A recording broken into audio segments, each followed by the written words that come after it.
Азыр врачтардын баркын эми билип атабыз. Эмне үчүн? Анткени врачтардын баркын биз билбей калганбыз. Алардын ордун билбей калганбыз. Эмне үчүн? Анткени азыркы учурда бизде ырчыларды баардыгыбыз тааныйбыз, ырчыларды баалайбыз, тамадаларды баалайбыз, спортсмендерди баалайбыз, депутаттарды аябай баалайбыз. Ушулардын даражасын көтөрүп алганбыз. Врачтарды унутуп калганбыз. Мынакей азыр билинип атат, врачтар биз үчүн, эл үчүн өзүнүн үй бүлөсүн чыштап согушка чыккандай чыгып атат алар. Азыр алар согушта жүрөт, кадимки эле согушта, аларга ок тийип өлүп калышы мүмкүн эртең күнү. Азыркы учурда бири-бирибизге жардам бере турган, мынакей действительно бири-бирибизге жардам бере турган убакыт келди. Аллах бизге ушундай сыноону берди.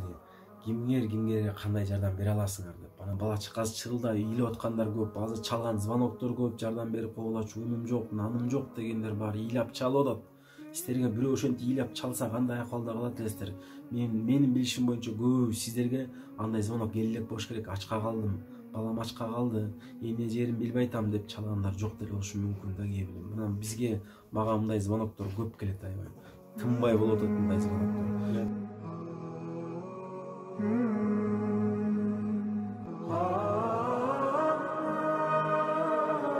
Алейкум рахматуллахи ва баракатух. 1 апрель 2020 жыл. Мынакей азыркы учурда эң сыноо келген учур, Аллахтан келген сыноо учур. Мынакей бардыгыбыз үйдө отурабыз карантинде. Бардыгыңыздарды эң биринчи мен үйдө отурууну, үйдөгү карантинди сактоону, жана гигиенаны таза кармоону, колду жууну, жаш балдарды көчөгө чыгарбай үйдө отурууну айтат элем эң биринчиден. Маселелер азыркы учурда билесиздер, бардык кафелер, негизи эле ишканалар бүт жабылды, көп эле жабылып калды. Азыр болгону кээ бир продуктовый магазиндер гана ачык. Мен бул жерден эмнени айткым келип турат? Бизде бирок коомдук бирикмеде 40тан 50ге чейин, 45-50ге чейин үй бүлө катталган жетим жесирлер. Ошолордун арасында көбүнчө бизде аял кишилер, жесир аялдар. Азыркы учурда алар эми билесиздер, азыр көп эле адамдар күнүмдүк тамак менен жашашат, күнүмдүк иштешет. Например, көп кафеде иштешчи, идиш аяк жууп, кээбилер пол жууп иштечи, кээбилер магазинде пол жууп иштечи. Негизи күнүмдүк тамагы менен жашашчы көбүнчө. Анан азыркы учурда кафелер жабылды, көп нерселер жабылып калды. Мынакей жамандык, жакшылык тойлор болуп турчу эле, ош тойлорго барып салатын жасап берип, тамагын жасап берип, ошентип күндө 300 сом, 400 сом, 500 сомдон тагып тиричилик кылышчы көп аял кишилер, биздеги тизмедеги тургандар. Негизи эле да ошондой адамдар көп да. Анан азыр ошонун баары токтоп калып, мынакей көп адам азыр үйүндө продукцию жетишпейт, уну жетишпейт, эти жетишпейт. Азыр адамдар ушунчалык бир кыйын абалда турат да. Эми буну мен эмнени айтайын деп турам бул жерде? Азыркы учурда бири-бирибизге жардам бере турган, мынакей действительно бири-бирибизге жардам бере турган убакыт келди. Аллах бизге ушундай сыноону берди. Кимге кандай жардам бере аласыңар деп. Анан мен бул жерде эмнеге кайрылам? Мен бардыгына кайрылам. Колумда бар, колумда жогуна да кайрылат элем. Келгиле, ынтымактуу, биргеликте бул кыйынчылыкты жеңели. Анан кийин бул жерде азыр мындай да болот. Бул жерде элге кереги жок нерсени кылгандар да, азыр үйүндө отуруп чачын кыргандар бар, балконуна чыгып ырдагандар да бар. Элге анын кереги жок азыр. Андай ырдагандын, анын чачын кыргандын кереги жок. Азыркы учурда элге эмне керек? Азык түлүк керек, ун керек, макарон керек, май керек. Ошол талап болуп турат. Азыр мынакей азыр билесиздер, врачтар мисалы үчүн үй бүлөсүн чыштап, бала чакасын чыштап, ошол жакта жанагы ооруган адамдар карап отурат. Алар үйүнө 14 күн барбайт экен. Ошол жерде кайсы оорукчанды карай турган болсо ооруган адамды, ошол жерде 14 күн ошонун жанынан чыкпайт экен, башка жака кетпейт экен.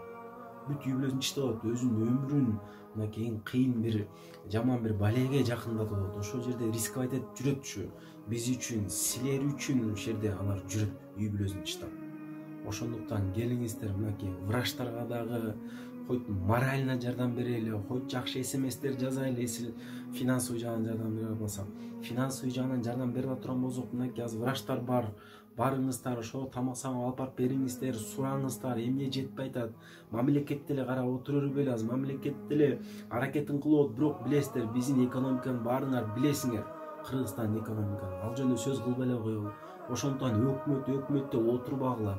Баягы эле 120 депутат жардам берсин деп отура бербегиле. Алар деле ким билет, может элге көрсөтпөй өзүнүн жардамын кылып аткандыр. Ошондуктан келиңиздер биргеликте биргейли. Бир жемден бир кол чыгарайлы. Анан азыр Кудай буйруса биз дагы азыркы эле айтып кеткен муктаж адамдарга Кудай буйруса акча чогултуп баштадык. Азыр Кудай буйруса 30 000 акча чогулуп калды.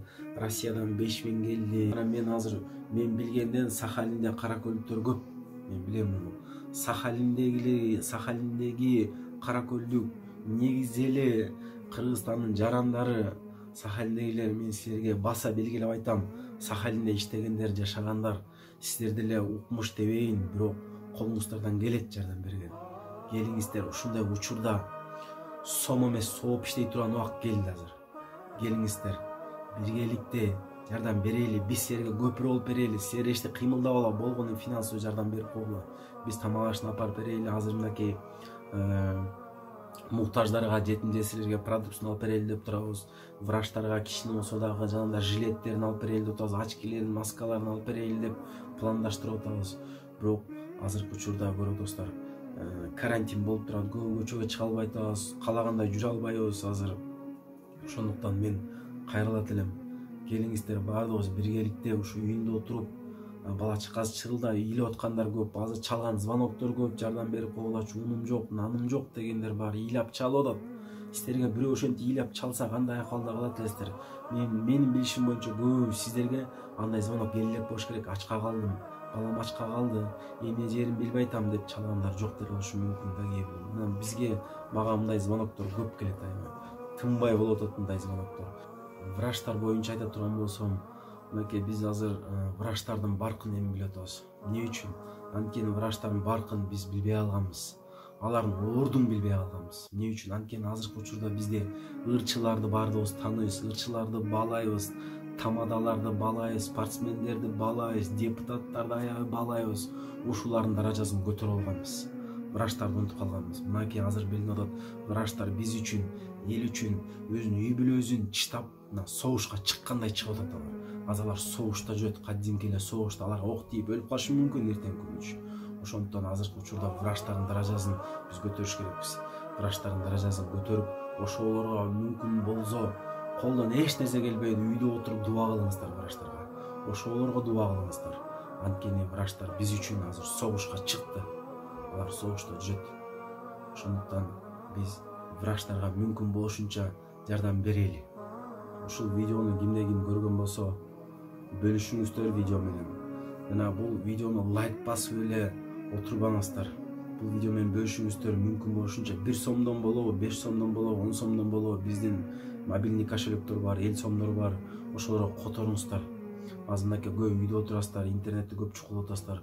Ошондуктан келиңиздер, биргеликте болсо дагы жардам берели. Азыркы учурда дагы айтайын, анан бул жерде мен да баса айткым келет. Азыр мына содагерлер дагы иш кылып атат, азыр продукту жакшы өтүп атат. Мен содагерлерге кайрылат элем. Азыр сиздердин содаңыздар, аптеканы иштеткендер, аптекадагылар содаларыңыздар жакшы жүрүп атат. Абдан катуу жүрүп атат сода. Күнүгө чыксаң продуктовойду очередь турган болот. Мен сиздерге кайрылам, бөлүшүңүздөр. Азыркы момент сиздердин бөлүшө турган моментиңиздер.